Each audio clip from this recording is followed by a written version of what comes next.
Well, it's still morning here, and it's still humid too. So Father's been showing me um, since yesterday. So when my son was 5 or 6, um, we were cruising down the highway, and I got off somewhere, and I picked up something, and then on my way back out, there was this guy hanging out on the side of the ramp. He was hitchhiking, and he was broken. He had a cast on his arm, his right arm, and my son was in the back seat. I told my son, and he was young too. I said, let's pick him up. So he's like, all right, cool, So we pick him up, and we're on the highway. We're cruising, and he tells me he got jumped by a bunch of people, and he was at the hospital. And they told him he had a broken hand, and then he had some issues back up in here too.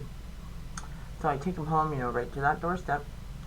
And so I get back into my area, and I'm from a real small town.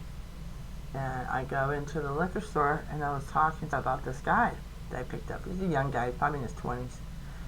And I told her what he told me, and she said, sounds like one of the guys who attacked one of our cooks in the restaurant next door. I said, what are you talking about?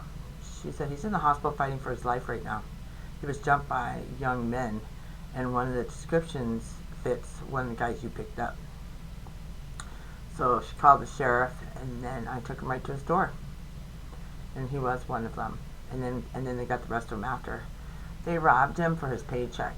He would only go out once a month. He didn't go out very often. He was this little guy, and he didn't speak English either. And he was real nice, but he understood directions. I've had to work with him before. When I worked for the same guy for 10 years. I know. What's a 1 in a million you get to pick up a guy who assaulted somebody and almost killed him? That was the last hitchhiker we ever picked up. That was the very last one. And it was a big lesson too. But just because you're from a small town doesn't mean it's safe. You're showing me something else too. So years later, I go back to my hometown. There's this dead-end little area, and there was a hitchhiker, and somebody picked him up. He ended up killing everybody. He ended up killing the person in the front seat of the vehicle, and he was in the back. So, and he was a hitchhiker. I'm sure there's a lot of nightmare stories like that, but anyone, even if they're wounded, it doesn't make them safe. Alright, peace. God bless. Have a good day. Remember, God loves you unconditionally.